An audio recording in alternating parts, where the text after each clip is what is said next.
Hello and welcome to the Let That Shift Go podcast. I'm Noel. And I'm Lena. And this is where we talk about the good, the bad, and all the shift in between. We just talk mad shift. Let's get into it.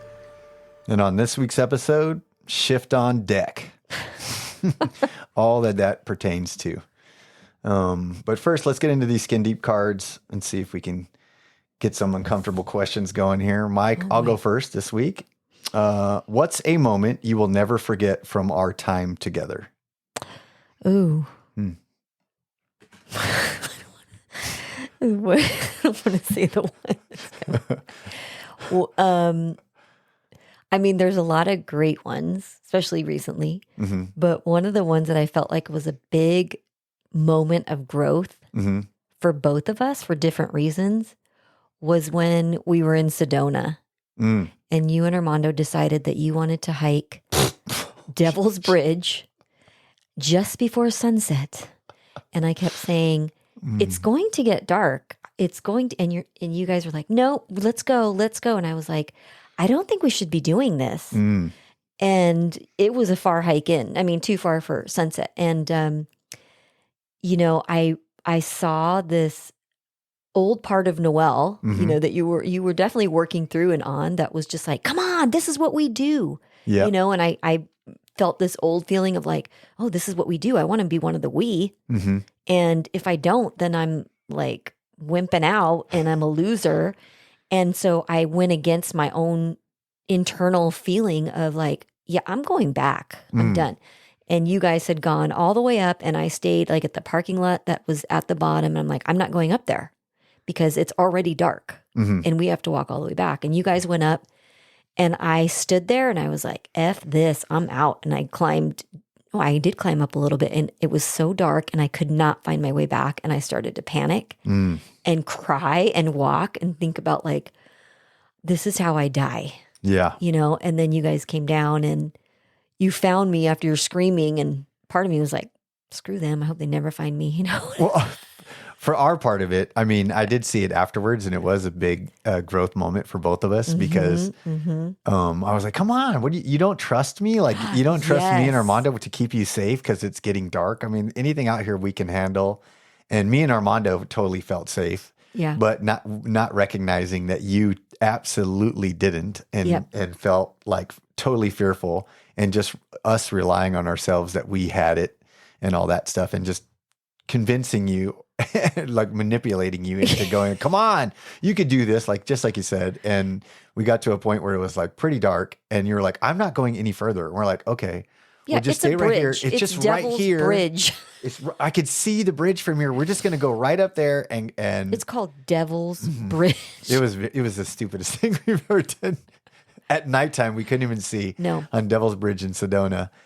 And when we came back down from our short little trip that we thought was really short, when we came back down, Lena was no longer at the spot where we left her. So me and Armando totally panicked, running down the trail like, Lena! And when we get to her, she was just at the next little junction where the parking lot was, where you start the hike up to it. And you were just in tears, and I felt like an absolute asshole. And I was like, oh my God. And you were pissed at Armando, you were pissed at me, and I just felt like, what did we do? Why did we do that? And so what was the growth? What part of it? I'm curious because this was your favorite part. This is one of your most memorable things. This is not my favorite. This was like a big moment of growth because one, I saw you move completely into a position of like, I'm sorry. I think you said, I'm sorry, please forgive. I love you. I'm sorry, please forgive me. And thank you. And the thank whole you. Pono. Yeah. Yep. And just held me. And I was like, wow, my brother actually didn't hold on to that and be like, what's the matter with you? Years ago, that would have been like, you would have been fine. I don't know, Yeah. But immediately just went into this loving, I'm sorry, I recognize what happened. And the other thing though for me was that I realized I could hear that voice in my head that says, turn around. And I didn't. Yeah. And I was like, I heard it so loud and I pushed it away because I was afraid of not being part of the we. Yeah. Fear of missing out, FOMO. Yeah. Yeah. And I'm like, I will never do that again. Like, you learned something too. Yeah. If I would have listened to myself, one, I wouldn't even have left the parking lot when we parked. I would have just stayed in there and be like, you go, you know. But I I felt like I was wanting to be a part of this we. And so I would do something that I thought I know is against everything in my body. Yeah. And so that's at the moment I learned like, I'll never do that again. And then also just kind of really seeing the big shift in you that you were able to quickly correct and ask for forgiveness. And that was not, the old way of that we used to kind of communicate. And so there was just compassion there. And so that was a big growth. I'm going to listen to myself. Yeah. From now on. Yeah. And I'm going to listen to you also. If somebody says they don't want to, it means no means no. Yeah. On this hike. So yeah, that was it. Oh, that was good. So, okay. Oh, you need to. Oh, that was me. Oh, me. I need to ask you. Yeah. When do you think I feel most alive? When do you feel like you feel most alive? I think when I see you recognizing the patterns in other people and you're helping other people, I think you feel like lit up. Yeah. Yeah. Like you just feel lit up. I get to see it the more and more I go with you to, retreats and that kind of thing. And we do breath work and that kind of stuff. So it's kind of cool because I like it too. That's one of my jams. It's like, oh, this affects people and this is in a positive way. You're doing it all the time too now. Yeah, I guess. Recognizing patterns. More and more. Yeah. Getting in touch with that intuition. Yeah. Awaken is so famous for helping me to see. But yeah, so I would say that's probably the times that I see you the most alive. I like it. Yeah. I like it. All right. All right. Let's move So shift topic. on deck. Yeah. I mean, so really what this is about is when did you know it was time to take a shift? Like, I know we talked about in previous episodes about relationship stuff with Armando and you and your kids and that kind of thing, but professionally or even kind of like your purpose, like what was that? What was a time or what happened? What was there for you when you decided to think, or you started to feel a need to shift? Well, I would say that it was a few years ago now. I had started moving into, just kind of doing deeper work with, moving into more awareness, meditation, kind of connecting with myself.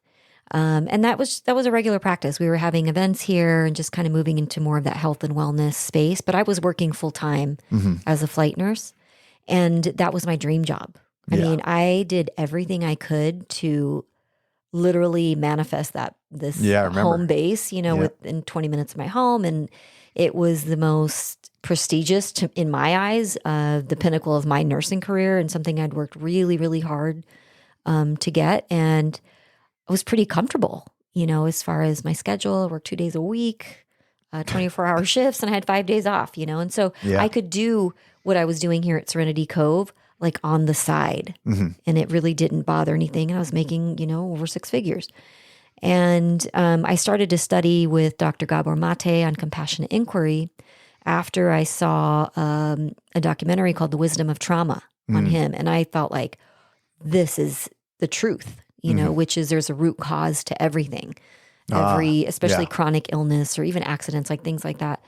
And I believe that wholeheartedly as, having been in Western medicine for a very long time and just seeing a lot of the patterns with chronic illness and things like that. So, and I knew that for the most part, we're just treating over and over, treating whatever the symptoms are of things, but never actually going to the root cause. And a lot of times those root causes are emotional issues, especially with things like addiction and, things like that. So I started doing a graduate study program with him, with their compassionate inquiry program. And as I was doing that work, it just moved me into more and more awareness of patterns and really recognizing them and within yourself or within myself. Absolutely. I mean, I think that program actually just was like therapy for me too. In some ways, like I had to look at myself. Yeah. And that was a big part of it, of the training. But also starting to recognize them in other people. And it started to become like so clear, and gaining some skills on being able to help people recognize the patterns in themselves by recognizing their triggers and then using the body to go into the body and feel the feelings that are there, feel the emotions that are there, and, be able to access old memories, very old memories, and start to heal those parts of themselves. Mm-hmm. And so then, with that process, what the goal is to move out of those reactive patterns and to become more response able, right? Be able to respond differently, which then would affect your health, Yeah. So blood pressure, things like that. And so as I was doing this study, a year-long study with them, we had to do case studies at the end. So you had to do a number of case studies with people. And so I would have them, people come into the property, and I would do this compassionate inquiry, technique with them. Mm-hmm. And kind of like just one-on-one counseling. One-on-one, yeah. Mm-hmm. And it's more of just like mirroring. It's more like when you're talking, I'm just holding a mirror mm-hmm. and pointing out and kind of pushing you back inward to kind of see what's there and then be able to deal with that, because the innate healer is you. Yeah. It's not me. I just have this set of tools and empathy in order to, and compassion, mm-hmm. to help you move through that. So doing the case studies was something I found that I just loved so much. Mm. I mean, I would just see these aha moments of like, whoa, that's what this is about, and it's like, yeah, that's probably what it's about. And, you're patients recognizing, you helping the patient. Yeah, that's what I was saying, that you become alive on. Those types of things. It's like, it's the best paycheck in the world, just seeing that aha moment, And so by doing that, I would do the Lucia light on them for coming. It was mm-hmm. kind of like a thank you for coming. You can have a free light treatment with it. Mm-hmm. But I was finding that actually was a beautiful pairing with mm-hmm. compassionate inquiry, because the Lucia light, it kind of works in the outside of the default mode network with the brain. And so processing all of those emotions outside of that default mode was a really beautiful way to kind of integrate what you had just worked through. Yeah. And you're doing this all while you're still I was still a nurse. Yeah. Yeah. So when I, completed that program, I found that like, wow, this is amazing. I love this. And then I started to feel this feeling like, maybe you should do this full time. And I thought, well, how am I going to do that? Yeah. Like I have a great job and financial stability. Yeah. My financial stability, career, yeah. My 401k, my health benefits. And I could hear all the stories about like, well, you won't be able to, because you won't make enough or you won't have health insurance or you won't have this. And it's like, I stayed in that mindset for a while of like, well, no, I can't go do what I love. Yeah. Which I love nursing, but this was the thing. If you ask me about something, I could feel myself light up. Yeah. And when you would ask me about like the flight nursing job, which is very exciting. Yeah, it's not too shabby. It's giving back to the community. Yeah, it's a great job. There's always something crazy going on, and you get to use your skills and autonomy. But I didn't feel myself light up the same way I did when I would talk about this, about healing. Did you at one point though for nursing? Yeah, absolutely. Yeah, absolutely. I mean, when I used to drive 2.5 hours to go work at a base and be woken up 24 hours a day to get on a helicopter. Because at one time that was your purpose. That absolutely, I thought I was done. Like I thought, yeah, I've made it. Until it's you're like expanded up, read something by like Gabor something Mate. Stirred me, and I was like, actually, this really feels like healing, right? And what I started to feel was, it's not enough to pull people out of the river. It's more important to go upriver and see why they're falling in. And that became like source. Like, whoa, that's shoot. Go a little further upriver. Yeah, like go see why they're falling in. Don't just make a living out of pulling them out. Yeah. So that started to become a thought in my head. And with the work I was doing with meditation and, just moving into those more aware spaces of my own healing, the things that I had worked through, the blocks that I was working through and the patterns, I could hear myself. Meaning I knew when there was this deep longing to do something different. And I know what alignment is, meaning when you're out of alignment in your life, then that's where the body starts to tell you, my back started to hurt. And so I would think energetically, like, what's going on? Why is my back hurting? I didn't do anything. Yeah, I remember your back. You had a lot of back problems. Yeah, and I had there was nothing that would happen. And I'm like, oh, I hurt my back. Well, you're lifting patients in and out of a helicopter. But I would, like in the moment, there wasn't like, oh, that did it. Yeah. And I started to know, okay, what how the body communicates. It was different. The body communicates through the body. Your mind communicates through your body. Yeah. And I started to ask myself, like, how am I living out of alignment? And it was like, that there's something you want to do and you're not doing it because you're afraid. The only reason I wasn't doing it was because I was afraid that I would lose monetarily. Yeah. And that I would lose my reputation in some way, right? Like being a flight nurse is very egoic. Yeah. It fed my ego like all day long, the best meals, right? But I knew that was not actually where I wanted to eat. And so I started to think, okay, well, what if I did do this full time? There was so much fear.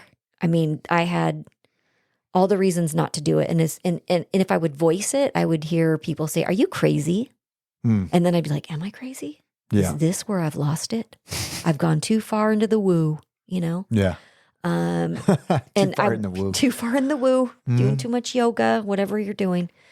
And I would question myself. And, I would tell myself all the reasons why it wouldn't work. Well, you can't get health insurance, or you can't have what about your 401k? What about your safety? And it's like, actually, none of that is actually safety.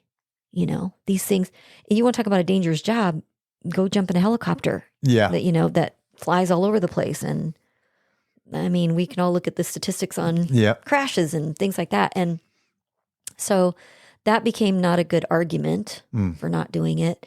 And then I started to get busier, on my days off, and I'd be really tired. And I'm like, I actually just need to jump.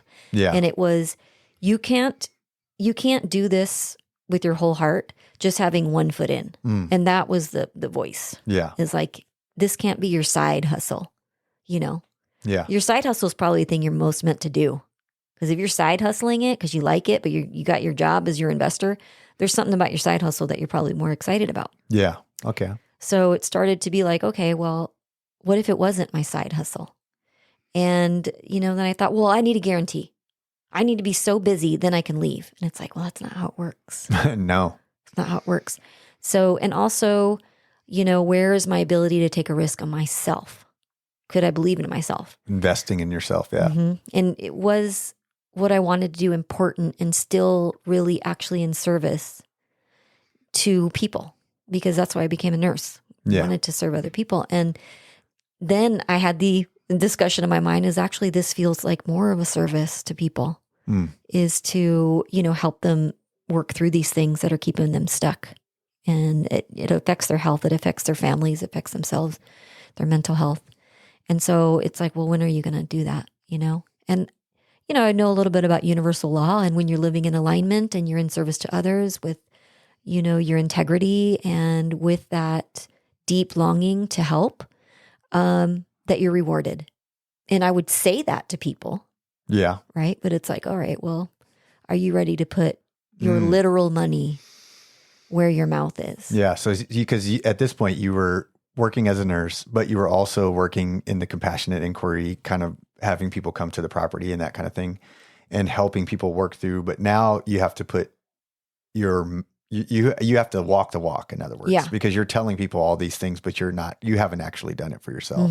So was there some sort of guilt or like, how am I telling people to do this and I'm not doing it? Yeah, definitely. There's like, oh, I'm out of integrity. I'm out of alignment again, and really then I had to address like, why is that? Why are you doing that, Lena? And it was pure fear. It was fear of failure. Imposter syndrome kind of thing. Imposter syndrome. Yeah, all of that. All of that. And it's like, do you trust? Do you trust if you're doing what you love, that you will be rewarded, that you'll be taken care of? Yeah. And it was like, I do. Okay, well, now you have to jump. Oh, wait, but not that. Yeah. And so slowly I just started to talk about it more, like put the energy of that out there. And it was making me more accountable. Yeah, because I remember you were saying things to me like, I think maybe I'm thinking about putting in my notice and I'm writing a letter and all of these things. I remember when you were just thinking about writing the letter. Oh, yeah. I mean, I was already kind of planning it, but it was always something in the future.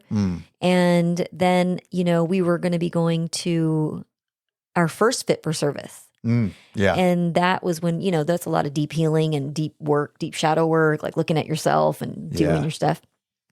And I remember in part of their instructions, it was like, after you come to one of these events, do not make any big life decisions right away because you're so on fire and and it's like, you just let it cool down, right? Yeah, let it integrate a little bit. Yeah, don't just Slow make down, a rash cowboy. decision. Yeah. Yeah. And I remember sending in my video, like an intro video into the community, and I said, this is my story, I'm a nurse, blah, blah, blah, but I plan to leave within 2 months. And Armando looked at me and he was like watching me do the video and he's like, 2 months? I thought you said 6 months. And I'm like, no, 2 months. And he's like, oh, shit, So it's like I was making a promise to myself and I was saying it out loud and I was putting it into my community. Yeah. So now you have to be accountable for that. Yeah. So I was like putting my bets in, and calling myself forward. That's what I was doing. I was calling myself forward. So, I did. I started to use every bit of my PTO, which I knew that for me was like you're doing it. You're going to put it to 0, because I never did that. And then when it was time to go, I felt good. I felt like this is the right thing. I could feel in my body. I'd done a lot of work of connecting with the energy in my body and it felt right. And I was excited. Right? I was excited. I was like, this is what I'm going to do. I don't have to get woken up at 2 a.m. with a beep, and then I left. And then day 2 happened. And I was like, what did I do? When you turn your notice in? Yeah. When I left. When you left, yeah. Yeah. When I was like, cleaned out my locker, brought home my helmet, brought home my, That's got to be a scary time. It was like, I was shaking, like, oh my God, what have I done? You have a good support system. Armando's great. And he's supporting the best. You there. And, he's the best. He's the best. I think it wasn't so much about financial. Of course it's about financial stability. Definitely, yeah. But in a sense, you could hang. Yes. You just needed to kind of put faith in yourself. So yeah, that's the hardest part. Yeah. So what was that like for you? What was the hardest parts? Like, what do you wish you would have done different in those times to remove some of the distortion and not block yourself? What do you think you could have done differently that might have helped you move through that situation a little better? I wish I'd had breath work then. Yes. 100%. Because I'm going to tell you, I learned about parts work, and parts work came in internal family systems. Came in pretty heavy because I could hear, I remember running a retreat and in the middle of it just saying, I have to go to the laundromat. Armando's like, right now? And escaping? I'm like, yes, right now. And he's like, and I had people here and there was like a lot going on and I just felt like this shutdown. And it was my first one within a week of quitting. And it was like a lot, you know? And I said, yes, I'm going to go now. And I got in the car, probably so dazed. And I went to Target and bought a cry kit, which means I put together a package of face wipes, Visine, and Aquaphor and tissue so that I could sit in my car and cry and just be like, what have you done? Oh my God, I had so much fear in my body and I could hear this voice. It was like such a mean voice that was like, what do you think you're doing? You think, who are you? In you don't even like to yes. And I was like, oh my God, who's talking to me? Like, I would never talk to anyone like that, but I'll talk to myself like that. And it was crushing. Like I could feel myself like just moving into a hole and thinking, how am I going to get out of this? How am I going to get out of this? You know? So I used my cry kit like a winner and put the Visine in my eyes. And then I went back to the house and I continued with what I needed to do, which was help with the logistics of this retreat at Serenity Cove and just finished and really felt like I was going to fall apart the whole time. And I learned a lot about my own value in that and my capacity to hold this frequency of stress and self-limitation and doubt. I got to come face to face with all of that and just start to just put one foot in front of the other foot and just keep doing it and proving to myself that I could do it. And it was not easy. Yeah. I mean, that day 2, day 4, month 2, month 3 was hard. And it was just little by little doing the thing that I was most aligned with and working with people and working on the property, you know, with the light and meditation and things like that. And proving to myself that it was helping, that I was helping other people and that I could do it. And so, I was just building trust with me and building this bridge into this new life because that was the unknown. Yeah. And I came from a very safe known, and to move into the unknown was terrifying. Yeah. I mean, I didn't come from a job I hated. I loved it, but I just knew there was something different I needed to do. And how could I listen? Because I knew if I didn't listen to that whisper, going to yell at you. Right? It was a little whisper and then my back hurt. It was like, turn the whisper up a little bit. Yeah. And then I thought, okay, what happens. Yeah. Right? You know absolutely what happens when you don't listen to the whisper. You get the shout. And the shout is something a lot more obvious. Yeah. And, it's injury, it's diagnosis, it's breakdown in your relationship, it's something. Yeah. And I thought, well, I know that. Like, I do absolutely know that. And so how am I not going to just follow this? So yeah, that was the thing that helped me. And then once I was able to trust that there was more, that there was a reason for what I was doing, then it just became easier and easier to just keep putting one foot in front of the other. Like, not having this big goal of what it would look like was really helpful. It was, I just, I want to be happy and I want to help others and I want to have time with my family, and just kept that as the goal. And then little by little, that all just has started to come together, in big ways. So for like one of the things you say that you would have wished you would have had was breath work back then. So are staying calm and having a center and that, is that why it would be more helpful to maintain that for yourself? Or yeah, I mean, I wouldn't have needed the cry kit.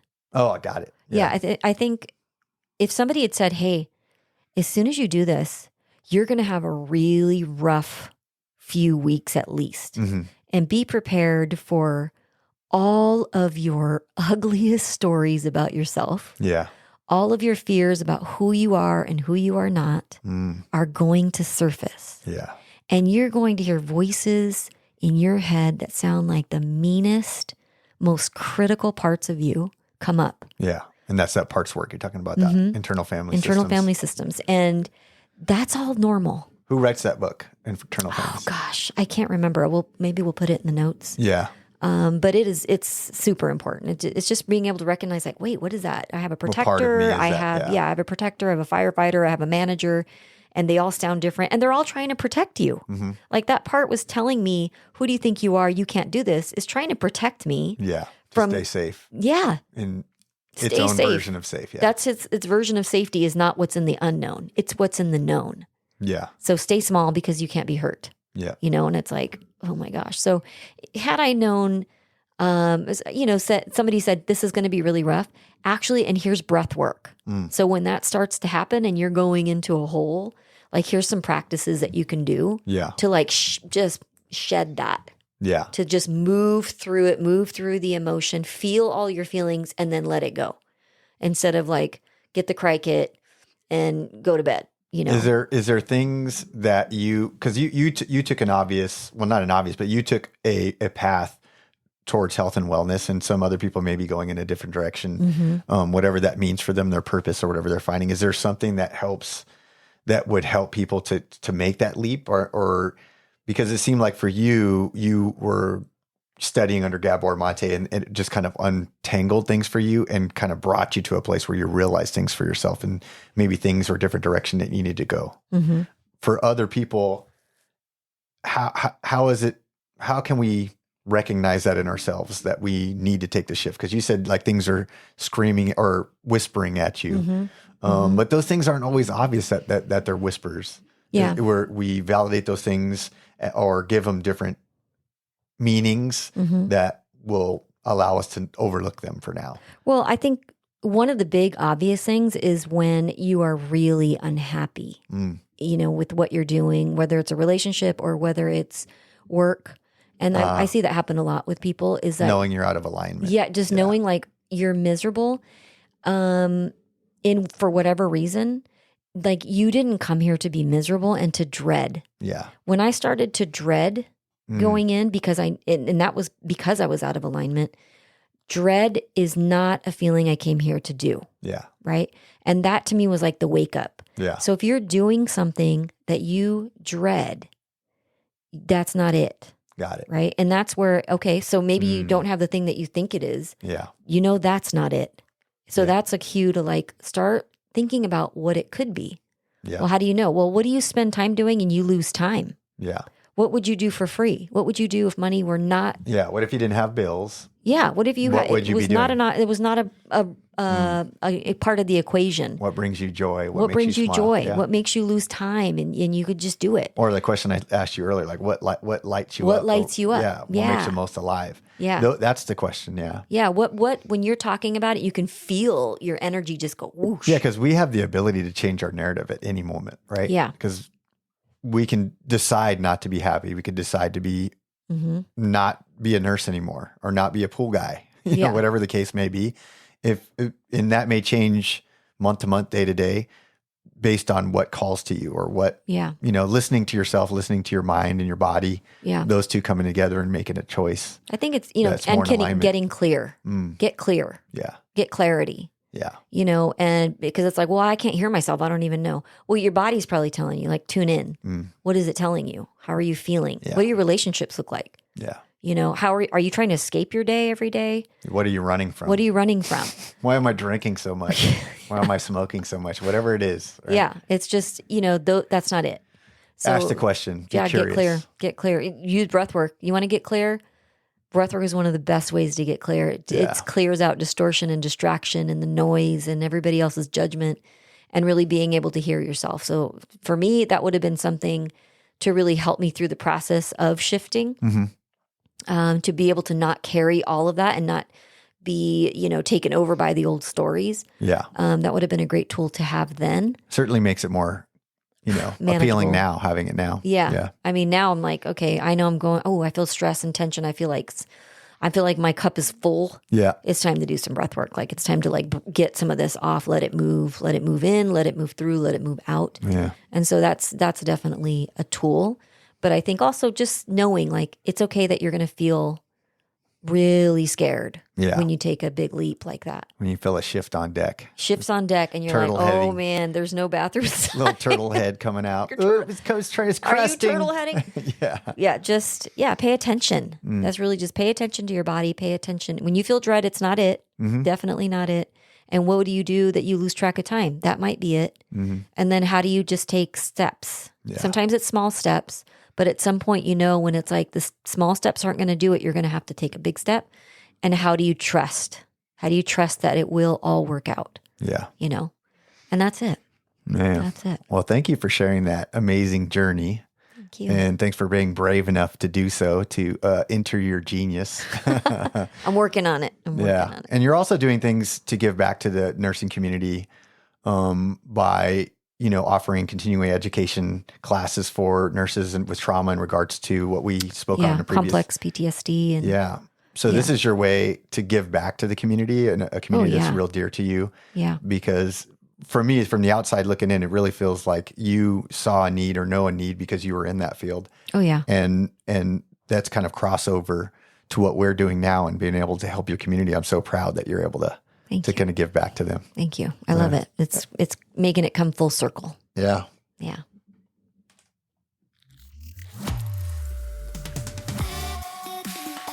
All right. That's been another episode of Let That Shift Go podcast. I'm Noel. And I'm Lena. Let us know what your questions are, and we'd love to use them on a future episode. Or check us out on Insta at Let That Shift Go, or visit our website, serenitycovetemecula.com.